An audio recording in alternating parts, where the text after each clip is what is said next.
Matapos nga pong lumipat mga idol si Kevin Durant sa Houston Rockets ngayong off-season, sinisimulan na nga nitong umpisahan ang preparasyon para lamang maging competitive sila sa Western Conference at magkaroon ng malaking tsansa ang mag-compete sa titulo. Ngunit kasabay niyan, sunod-sunod rin naman ang pambabati ko sa kanya ng mga fans sa paglipat nito muli sa isang super team matapos siyang mabigo na makakuha nito sa kanyang mga dating koponan na Brooklyn Nets at Phoenix Suns.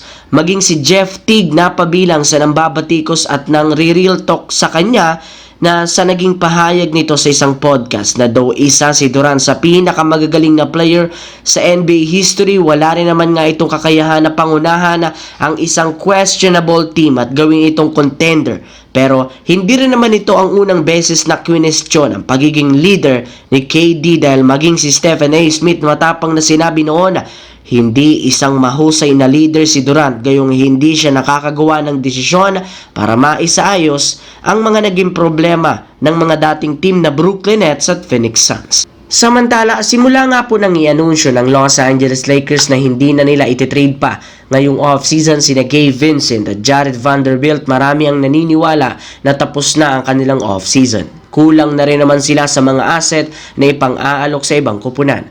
Ngunit dyan nga kayo nagkakamali dahil ayon sa pinakahuling nilabas na balita ni Jovan Boha, may posibilidad pa rin na gumawa si Rob Pelinka ng isang blockbuster trade sa mga susunod na araw. At isa sa plano nilang i-offer sa ibang kupunan si Rui Hachimura. In fact, bagamat pwede siyang pumirma at kumuha ng bagong extension, hindi pa rin naman daw nila ito balak gawin. Kaya sa huli, naging questionable ang future ngayon ni Rui Hachimura sa team. Medyo mataas na rin naman ang sweldo nito na maaari nilang magamit upang makuha ang ilan sa mga nabanggit nilang target kagaya ni Nikola Vucevic ng Chicago Bulls, Robert Williams III at si Drew Holiday mula sa Portland Trail Blazers.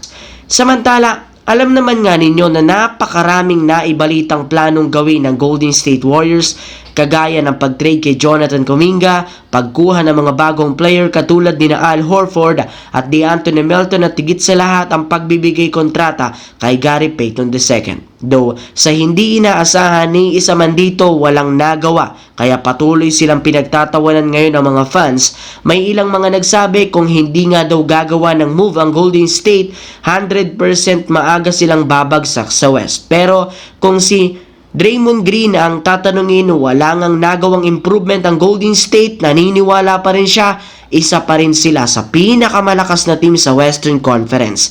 Hanggat andyan nga sa lineup si Stephen Curry at Jimmy Butler, siguradong kakatakutan at paghahandaan pa rin silang makalaban.